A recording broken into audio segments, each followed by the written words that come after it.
Swami Atmananji. He reflects scintillating energy and profound calmness of Gurudev Sri Sri Ravi Shankar Ji. He is a charismatic speaker who leaves a strong impression on his audience. His answers spellbind the roving mind and satisfy the soul. Swami Atmanand जी, आप गुरुदेव श्री श्री रविशंकर जी के शिष्य हैं। देश विदेश में अनेक लोगों को आपने गुरुदेव से जोड़ा है। आप अपने सरल एवं सहज स्वभाव के लिए जाने जाते हैं। आपके उत्तर सिर्फ मन ही नहीं अपितु आत्मा को भी तृप्त कर देते हैं। Pratik. He is a perpetual thinker who is fascinated by the mysteries of spiritual path. प्रतीक, एक जिज्ञासु साधक जिसे संसार विस्मय से पूर्ण एक पहेली लगती है।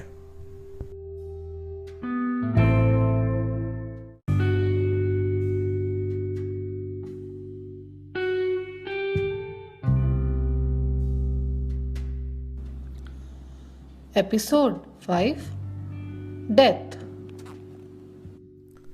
भाग 5 मृत्यु। जय गुरुदेव स्वामी जी। आज बहुत ही गहन विषय हमने उठाया है और इस विषय के प्रति सभी की जिज्ञासा, चाहे कितना ही उसके बारे में पढ़ ले, बनी ही रहती है। और वह विषय है मृत्यु। तो पहले हम ये समझना चाहेंगे कि मृत्यु है क्या। प्रतीक, मृत्यु मतलब क्या है? मृत्यु माने, इसको और सिंपल भाषा में कहा जाए तो कहेंगे एंड, समाप्ति। समाप्ति किस चीज की? Ending of what? What is death? Something which ends. So it is it only a body? क्या खाली शरीर है जो जिसको हम मृत्यु कहते हैं? या मृत्यु माने आपका एंडिंग, माने आपके अटैचमेंट का छुटकारा, आपके फियर्स का छुटकारा, आपके एंजाइटी, आपकी सिचुएशंस, आपके जो ग्रीड हैं, आपके जो अफसोस हैं, गिल्ट हैं लाइफ के, एंडिंग ऑफ एवरीथिंग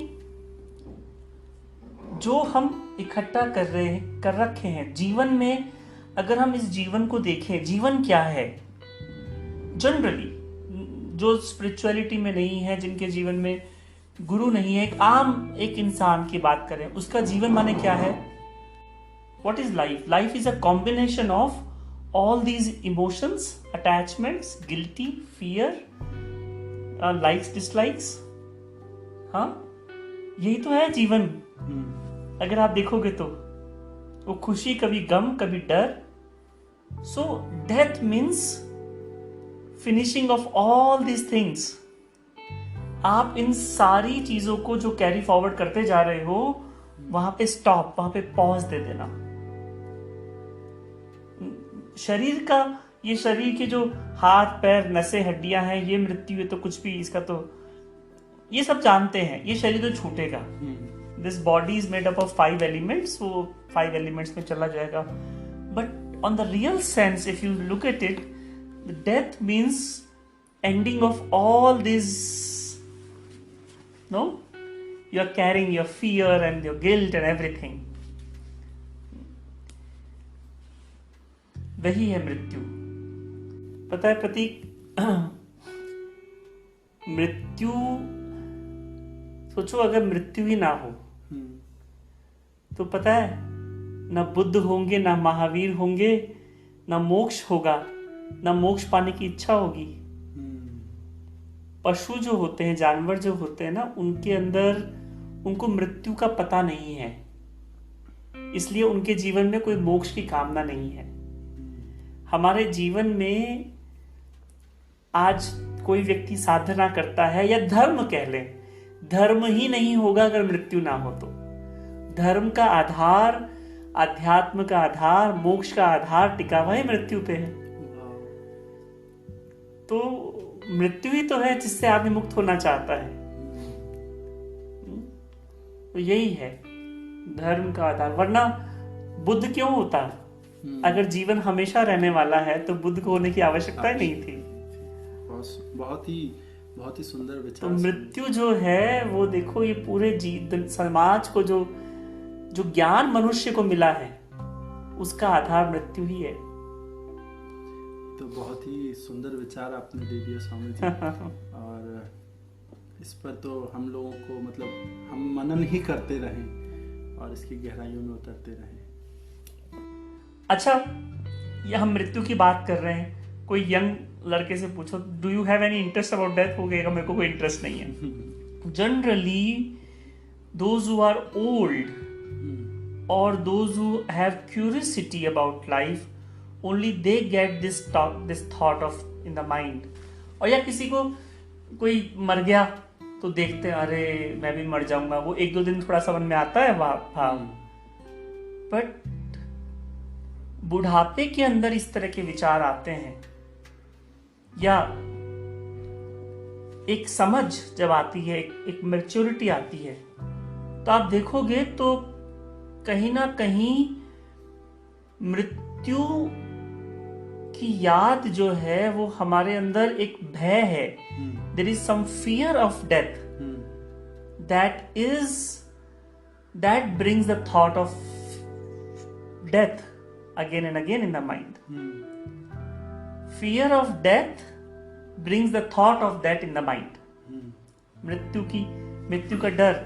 और मैं इसको थोड़ा सा और एलोबरेट करते हैं तो मैं कहूंगा मृत्यु का भय होना it's a blessing on one level. No, the ultimate aim, if you say what is total freedom, जीवन में मुक्ति क्या है? when you go away from the fear of anything. मृत्यु से हम बाहर पार कैसे हो सकते हैं? जब आप अभय हो जाओ पूरी तरह से जीवन के हर भय से। If you are out of fear of everything, then you cross this what you call it, ocean, या इस मृत्यु का ये जो है ना, ये सीमा है। You can cross the line of death.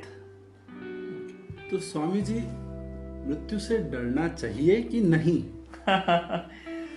Mahatma Buddha राज्य सब करते रहे और जिस दिन उन्होंने मृत्यु को देखा उसी दिन संन्यास ले लिया। तो मृत्यु को हम कहते तो हैं मर जाएंगे एक दिन, लेकिन हमने मृत्यु को कभी अंदर से स्वीकार नहीं किया है कि वाकई में एक दिन मरने वाले हैं। ये कहने की बात है, अरे मैं मर जाऊंगा, लेकिन अंदर से कभी माना नहीं है। कोई मर जाता कहते हैं अरे देखो बेचारा मर गया, लेकिन क्या हमने माना है इस चीज को? नहीं, मृत्यु को हमने कभी माना ही नहीं है। यदि अंदर से ये आ जाए ना प्रतीक, एक दिन मैं वाकई में मर जाऊंगा, दुनिया में सारे झंझट ही खत्म हो जाए। लगता है मैं तो कभी मरूंगा नहीं। अच्छा, एक लेवल पे सच है ये, लेकिन दूसरे लेवल पे देखा जाए तो सच भी नहीं है। मृत्यु तो आएगी। मृत्यु तो आनी ही आनी है जीवन के अंदर, उसको रोक ही नहीं सकते आप। लेकिन उसकी याद, उसकी एक मैं डर नहीं कहूंगा। देखो, डर जब हम बोलते हैं ना, तो डर में क्या होता है, I lose my this present moment, मैं इस वर्तमान में जी नहीं पाता। मृत्यु का डर आपको जीवन में दो तरफ लेके जाता है, एक डिप्रेशन की तरफ और एक फ्रीडम की तरफ। तो जीवन में विजडम आता है, गुरु आता है, तो मृत्यु का भय विजडम फ्रीडम की तरफ लेके जाता है। बिना गुरु के हो तो डिप्रेशन की तरफ लेके जाता है। ये तो बहुत ही मतलब हम सब सुनने वालों के लिए तो बहुत ही बड़ा ज्ञान का सूत्र हो गया स्वामी जी।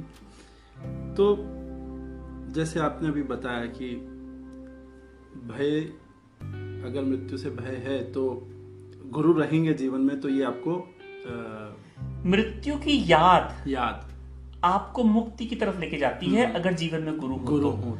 लेकिन मृत्यु की याद भी नहीं है तो फिर अगर मुक्ति मिलेगी ना, वो भी बड़ी सरफेस होगी, बड़ी सुपरफिशियल होगी, उसकी कोई गहराई नहीं होगी। तो the way you have explained this answer, so are there chances of after life? What are your view points on that? Prateek, एक बार क्या हुआ, एक आदमी बुद्धा के पास आया कि मरने के बाद में क्या होता है। I want to know what happens after death, you know, where I will go और what will happen, all this things. Buddha ने कहा, किसी को तीर लगा हो तो तुम सबसे पहले क्या करोगे? तीर निकालोगे या तीर के बारे में चर्चा करोगे कि तीर कैसे लगा, कहाँ लगा, क्यों लगा, किसने मारा? तीर निकालूंगा। तो कहा, जीवन में दुख है, उस दुख से तुम बाहर आओ, मरने के बाद क्या होगा, कहाँ जाऊंगा, ये इसकी चर्चा करना व्यर्थ है। हाँ, एक बात मैं कहूंगा, अगर हम जीते जी इन बंधनों से मुक्त नहीं होते, अगर हमारे अंदर एंजाइटी है, अगर हमारे अंदर फियर है, अगर हमारे अंदर बहुत अटैचमेंट है, तो ये मान के चलो छूटता खाली शरीर है। You carry all this state of mind after death also. Whatever your state of mind before death, that state of mind you will carry after death. Whatever the state of mind you have the entire life, that you will carry after that also. अगर लगता है शरीर छूटने के बाद में मेरी मुक्ति हो जाएगी, तो why we are waiting? Let's go and jump into the river, ocean now and become free. मरने के बाद तुम ऐसे की ऐसे रहते हो जैसे तुम मरने से पहले हो। कपड़ों को बदलने से तुम्हारा कुछ भी नहीं बदलता है।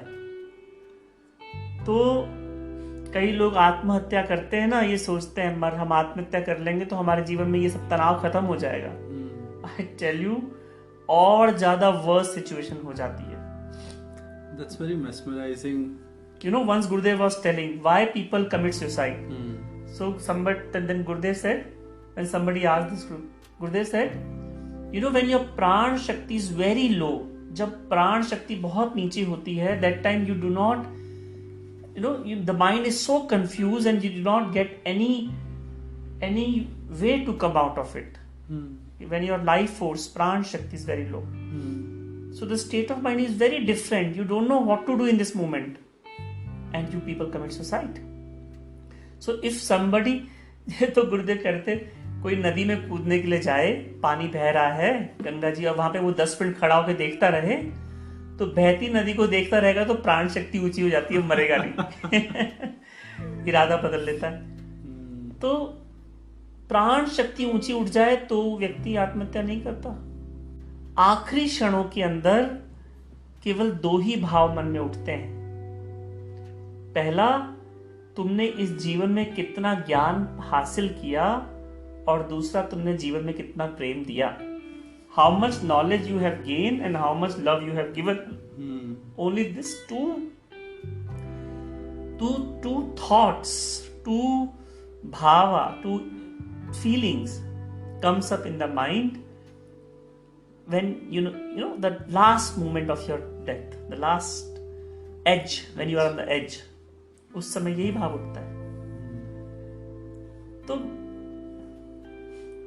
कोई शमशान घाट में जाता है किसी की, उसमें यात्रा में लगता है जीवन में सब बेकार है भाई, ये तो कुछ क्या करना है, मैं काहे को इन चीजों में उलझाऊं। बाहर आके फिर से उसी में उलझ जाता है, क्योंकि मृत्यु को हमने समझा नहीं। मृत्यु की याद, मृत्यु की समझ हमें सब चीजों से निकाल सकती है। स्वामी जी, ये तो बहुत ही अद्भुत बात आपने बताई कि हम जो हमारी चेतना का ऊपर जो भी इम्प्रेशंस हैं वो वैसे के वैसे ही बने रहेंगे, चाहे कितने ही कपड़े बदल लें कुछ फर्क नहीं पड़ेगा। तो क्या ये जो जीवन और मृत्यु का चक्र है, the cycle of life and death, can one B free from it for eternity? क्या वो हमेशा के लिए इस चक्र से मुक्त हो सकता है? एक बार गुरुदेव बता रहे थे कि एक कॉकरोच भी जब सिंक में होता है ना, और वो पानी उसमें जाने लगता है पाइप के अंदर, तो वो अपना पूरा 100% लगाता है किसी तरह बचे। तो कहा कि कभी भी जो कॉन्शियसनेस है वो शरीर को छोड़ना नहीं चाहती, पर शरीर उस कॉन्शियसनेस को और कैरी नहीं कर पाता और उसको बाहर निकाल फेंकता है। तो हमें लगता है आत्मा शरीर को छोड़ती है, ऐसा नहीं है। शरीर आत्मा को नहीं संभाल पाता, छोड़ देता है। तो ये जब शरीर आत्मा को छोड़ दे तो ये मृत्यु, और हम शरीर को छोड़ना सीख जाएं, that is meditation. If you before death comes, if you learn how to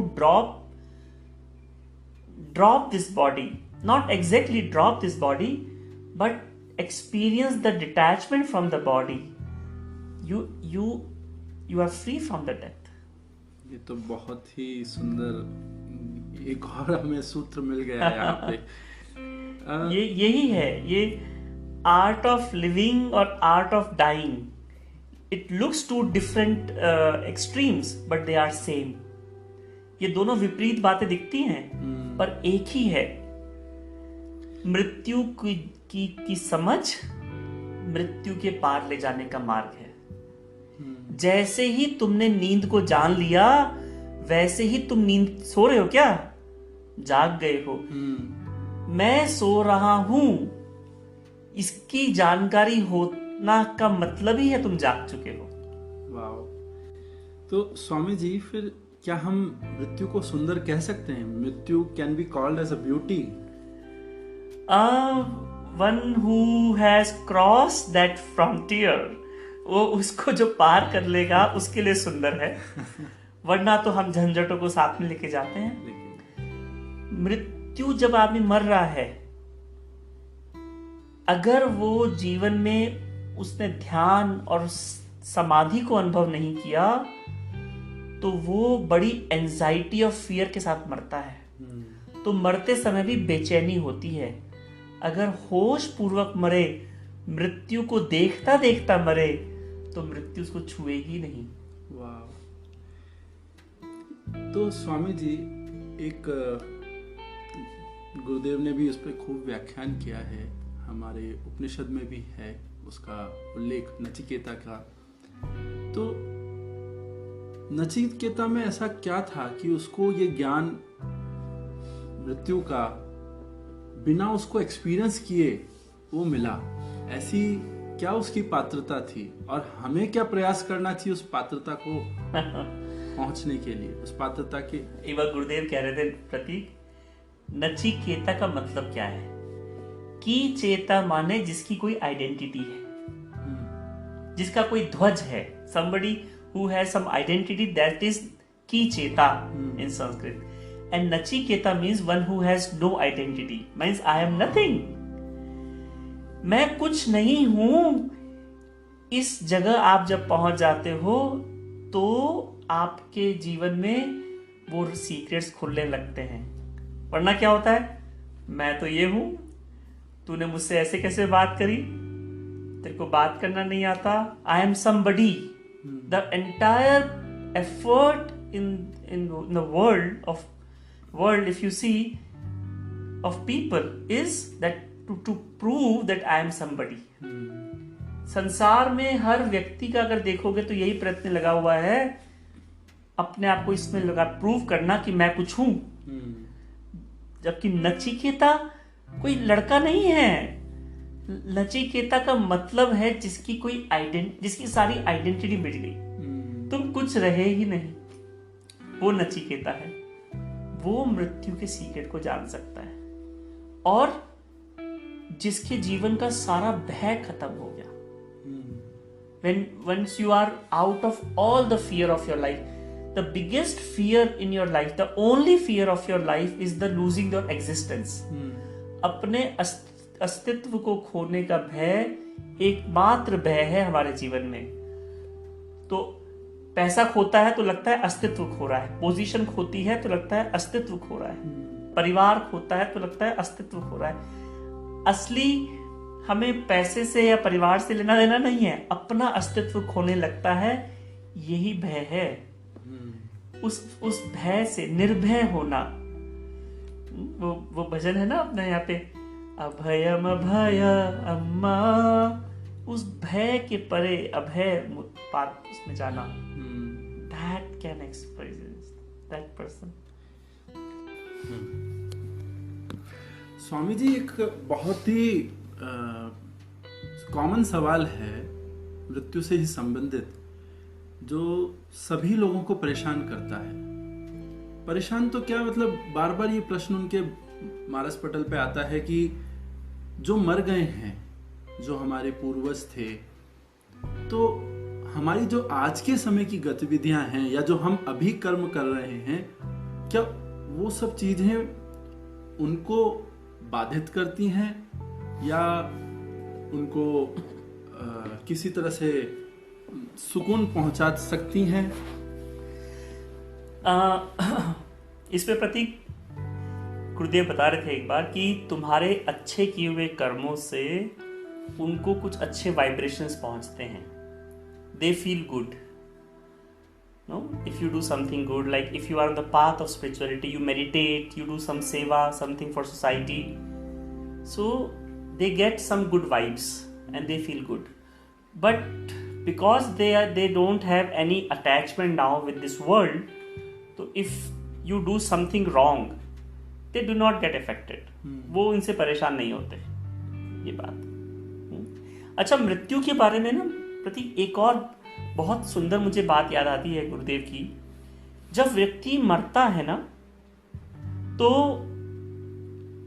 जब उसकी मृत्यु होती है, तो आपने देखा होगा भारत में एक ट्रेडिशन है, कोई मृत्यु होती है तो पहले उसको गंगा जल मुंह में डालते हैं और एक दीपक पास में रखते हैं, हाँ, क्योंकि सबसे, और एक अगरबत्ती, क्योंकि सबसे पहले जब व्यक्ति मरता है तो उसका जो है ना 5 सेंसेस में से सबसे पहले सेंस ऑफ टच दूर हो जाता है, स्पर्श जो है वो दूर हो जाता है, सेंस ऑफ टच चला जाता है। उसके बाद उसका सेंस ऑफ जो टेस्ट है और साइट चली जाती है। थोड़ी देर तक, समथिंग फॉर 1 आवर और समथिंग, उसका सेंस जो स्मेल है वो रहता है। और कहते हैं 3 घंटे तक उसका जो सुनने वाला है वो रहता है। इसलिए किसी के मरने के बाद हम लोग बैठ के भगवत गीता पढ़ते हैं, 2nd chapter of Bhagavad Gita. क्या ये तुम अमर हो, आत्मा अमर है, तुम कभी मरोगे नहीं, आत्मा को कोई जला नहीं सकता, काट नहीं सकता। हम उस आत्मा को, उस व्यक्ति की चेतना को ये याद दिला रहे हैं कि you are not this body, you are beyond this body and this soul is eternal. Nobody can burn this consciousness. तो इस तरह की सारी बातें उसमें बताई जाती हैं।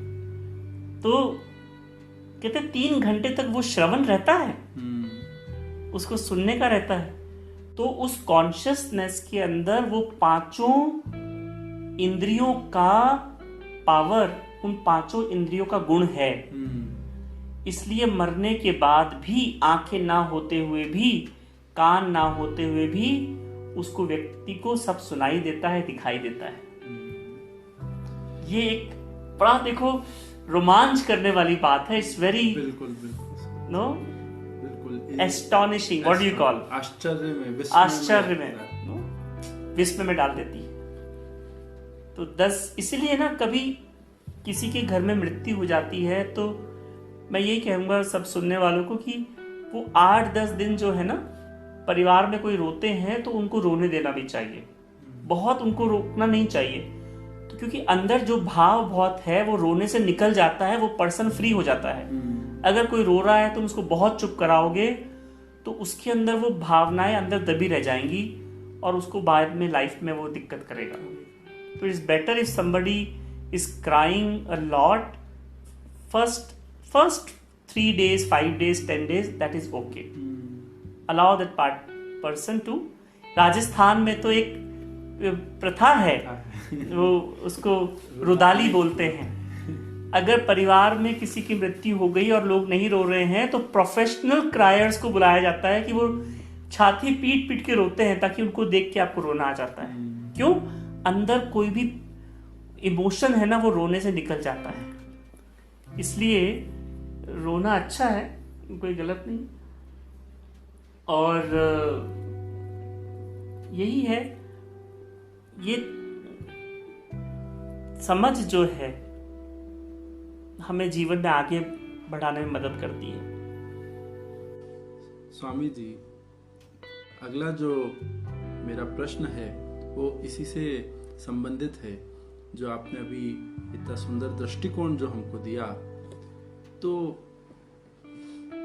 अहंकार की वजह से हम मृत्यु को स्वीकार नहीं कर पाते हैं, क्या ये कहना उचित है? नहीं, अहंकार नहीं कहेंगे इसको। मैं कहूंगा बेहोशी में जीवन जिया पूरा।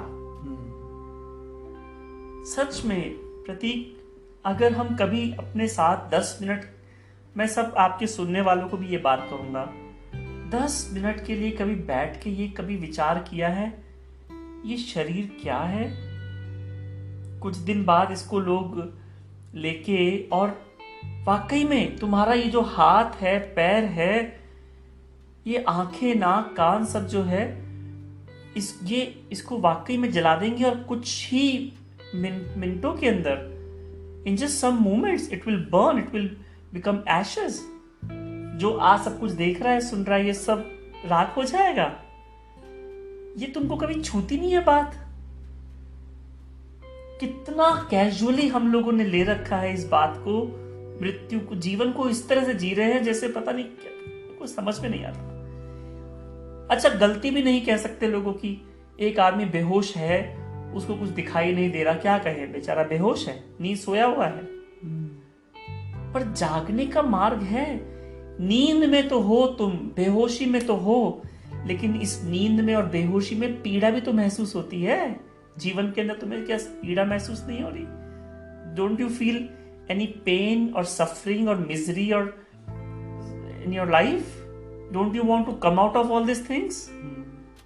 What are you doing? Just wake up. Are you permanent? तुम्हारा कुछ भी तुम्हारा नहीं है इस संसार के अंदर। कैसे तुम एक क्षण भी तुम अपने जीवन का कैसे गंवा सकते हो? ये शरीर दिन प्रतिदिन मरता जा रहा है। कुछ दिन बाद में इस संसार से, इस सिचुएशन से जितने भी तुम्हारे लोग हैं मिलने वाले, तुम्हारी पोजीशंस, तुम्हारे नाम, तुम्हारा खुद का रूप, ये कुछ नहीं रहने वाला है। That is true. किसी व्यक्ति को कैंसर हो जाता है ना, उसको ये कहीं छूती है बात कुछ दिनों तक। वो कैंसर ठीक हो जाए फिर वो भी छोड़ देता है। हमारे एक मिलने वाले, उनको कुछ कैंसर हो गया, कैंसर हुआ, कहते मैं तो भाई अब सिर्फ बस ठीक हो जाऊं, फिर बस देखना पूरा जीवन अध्यात्म में बिताऊंगा, सेवा में, और मैं आपके I will come to your ashram and do seva, all this thing. मैंने कहा ठीक है, ठीक हो गए। अगले दिन से कोई दुकान जाना शुरू कर दिया, सब छूट गया। ये बड़ा इंसान बड़ा चालू है, नहीं? वो स्टोरी है ना, वो एक बार एक आदमी नाव में जा रहा था, तो नाव डूबने लगी, तो उसने जो है भगवान से प्रार्थना की, भगवान मुझे बस तू बचा ले किसी तरह से, मैं जो हूं। उसमें और भी लोग, यात्री लोग थे। तो भगवान मेरा जो महल है वो महल मैं दान में दे दूंगा, और किसी तरह बच गया। अब बच गया तो अब प्रॉमिस तो कर दिया उसने भगवान का, और उस नाव में और लोग सारे थे। सब लोग बोलने लगे भाई तुमको तो अब देना पड़ेगा दान में दान। अब क्या करे, वो इंसान की बुद्धि चालू होती है। तो उसने कुछ दिन बाद एक उपाय आया। उसने क्या किया, उस अपने महल के साथ एक बिल्ली को बांध दिया और कहा कि भाई दोनों साथ में बेचेंगे। बिल्ली की कीमत है 1 करोड़ रुपए, मकान की कीमत है 5 रुपए। अब लोगों ने सोचा भाई इसकी कीमत है या इसकी कीमत, तो है ही महल की 1 करोड़ रुपए, तो चलो खरीद लेते हैं। अब खरीद लिया 1 करोड़, बिल्ली का कीमत तो मैं रखूंगा और 5 रुपए मैंने कहा था भगवान को कि दान दे दूंगा। दान दे दिया। इंसान बहुत चालू है। तो मुझे एक बताओ बात प्रतीक, अगर किसी को पता लगे केवल 7 दिन बाकी बचे हैं उसके जीवन के, सच में ये पता लग जाए, उसको भगवान आके बोल दे 7 दिन बचे, तो उसको कोई गाली दे दे, क्या वो जवाब देगा या कहेगा छोड़ यार इसको, क्या माफ कर देगा ना? और मान लो आपको पता लगे कि सामने वाला 7 दिन का मेहमान है और वो आपको गाली दे, क्या आप आपको छोड़ो कुछ कहोगे? नहीं। अरे बेचारा 7 दिन तो बचे हैं, क्या गाली देना, क्या ऐसे जवाब देना? तुम कैसे जीवन जी रहे हो?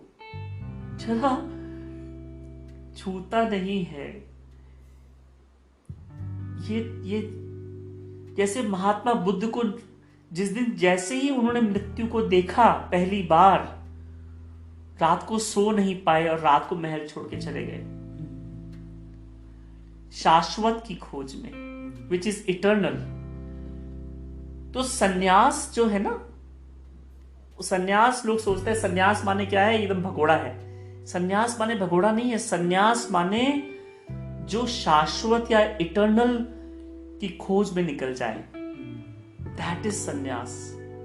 जो इस मृत्यु के पार होने के लिए, जिसने ये अनुभूति कर ली कि क्या है ये लाइफ, इसमें तो कुछ भी रहने वाला नहीं है मेरे पास में।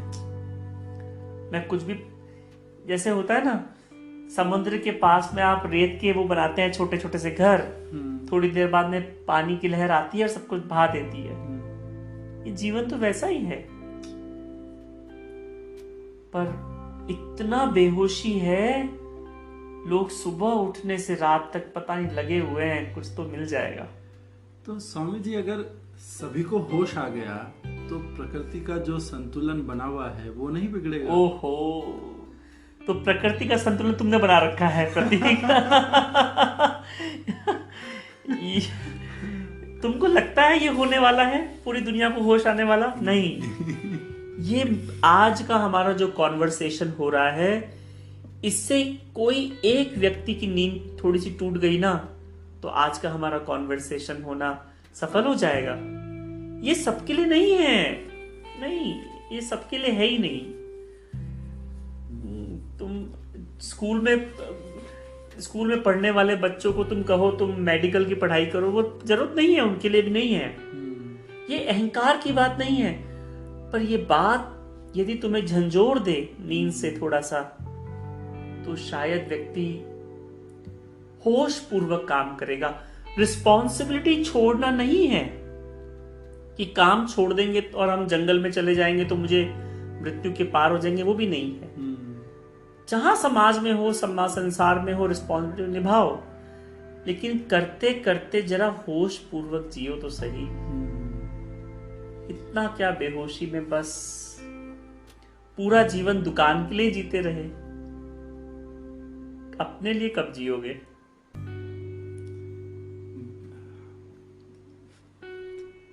आपसे इस विषय पर वार्तालाप करते हुए आज हम सभी सुनने वालों को ये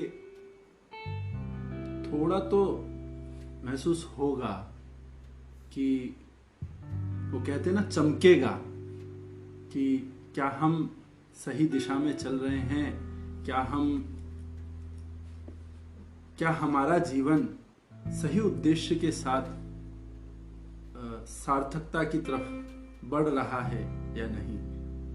तो आशा है कि सभी सुनने वाले ये प्रश्न के साथ मनन करें और देखें कि क्या कर रहे हैं जीवन में, और कितना जागे हैं। आपके समय के लिए बहुत बहुत धन्यवाद स्वामी जी। जय गुरुदेव। जय गुरुदेव प्रतीक।